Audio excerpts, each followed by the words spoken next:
गुरु प्यारी सात संगत जी, राधा स्वामी जी।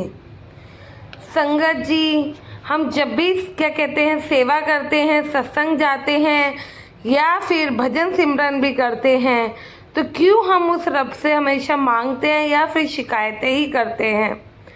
क्यों नहीं हम उनका हर पल शुक्राना अदा कर सकते हैं? सात संगत जी, जब भी आपके घर के लोग किसी भी चीज़ के लिए अगर आपको थैंक यू कहें या फिर आपका शुक्राना अदा करें, तो आप बताइए आपको कितनी ज़्यादा खुशी होगी। वहीं दूसरी तरफ आप अपनी फैमिली के लिए कुछ भी कर ले, दिन रात एक करें या फिर उनका भला बुरा सोचें, लेकिन वह हमेशा सिर्फ आपसे कुछ ना कुछ किसी न किसी चीज़ के लिए शिकायत ही करते रहेंगे, तो आपको कैसा लगेगा? संगत जी, एक बार की बात है, एक गांव में एक ऋषि पेड़ के नीचे बैठकर साधना किया करते थे। हर वक्त अपने ध्यान में लीन रहते थे।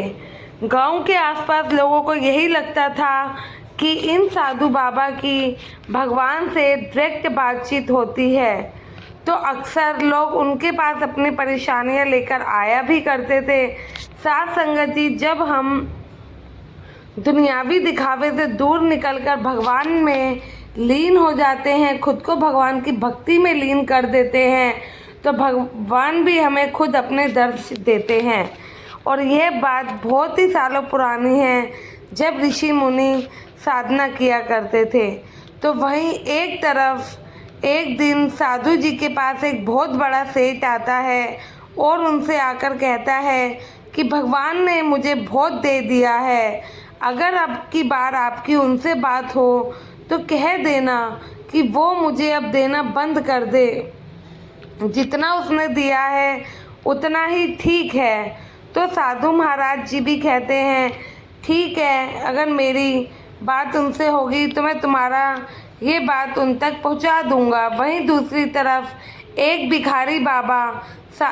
भिखारी साधु बाबा के पास आता है और कहता है कि तुम जब भी भगवान से मिलो तो पूछना कि मुझे उसने इतने दुख क्यों दिए हैं, कब तक मेरे जीवन में दुख रहेंगे और मेरे हालात ऐसे ही रहेंगे, खाने को रोटी। भिखारी कहता है कि कभी कभी तो ऐसे भी दिन होते हैं जब मुझे खाने को रोटी भी नहीं मिलती है। तो साधु महाराज जी कहते हैं, ठीक है, जब इस बार मेरी भगवान जी से मुलाकात होगी तो मैं उनसे तुम्हारा सवाल भी पूछ लूँगा। कुछ दिन बीत जाते हैं तो साधु के पास वो सेठ वापस आता है और कहता है, तुमने मेरा सवाल भगवान जी से पूछा? तो साधु महाराज जी कहते हैं, हाँ, मैंने उनसे पूछा। उन्होंने कहा है कि तुम हर वक्त उनका शुक्रिया अदा करना बंद कर दो तो वह तुम्हें देना भी बंद कर देगा। तो सेठ कहता है, ऐसा तो नहीं हो सकता है। तो वहीं साधु महाराज जी कहते हैं, तो वो भी तुम्हें देना कभी बंद नहीं कर सकते। वहीं भिखारी दूसरी तरफ अपना सवाल पूछता है कि आपने मेरा सवाल पूछा? तो महाराज जी उन्हें जवाब देते हैं कि भगवान जी ने कहा है तुम हर वक्त उनका शुक्रिया अदा करना शुरू करो तो तुम्हें वह देना भी शुरू कर देंगे। तो भिखारी गुस्से से कहता है, तो मैं किस चीज़ का उनका शुक्रिया अदा करूं? इस टूटी हुई चप्पल का या फिर टूटी हुई झोपड़ी का जिसमें से बार बार पानी चूता रहता है, या फिर सूखी रोटी का जो भी कभी नसीब होती है या नहीं होती है? तो साधु महाराज भी इस पर कहते हैं कि बेटा, शुक्र कर, मालिक ने तुझे टूटी हुई चप्पल पहनने को पैर तो दिए हैं, उनको देख जिनके पैर ही नहीं है। शुक्र कर, तेरे सर पे टूटी हुई झोपड़ी है, उनको देख जो रोड पर सोते हैं, कम से कम तुझे सूखी रोटी तो नसीब होते हैं। ना जाने कितने लोग रात को यूं ही भूखा सो जाते हैं, कम से कम वो मालिक तुझे कभी भूखा तो नहीं सोता। इसलिए मालिक की रज़ा में रज़ा ही रहना चाहिए, मालिक की रज़ा को हमेशा सही समझना चाहिए और उनका हर चीज़ के लिए शुक्रिया अदा करते रहना चाहिए। संगत जी, हम भी इस फकीर की तरह हैं जो कि बाबा जी से कुछ ना कुछ मांगते रहते हैं या फिर उनसे शिकायतें करते हैं।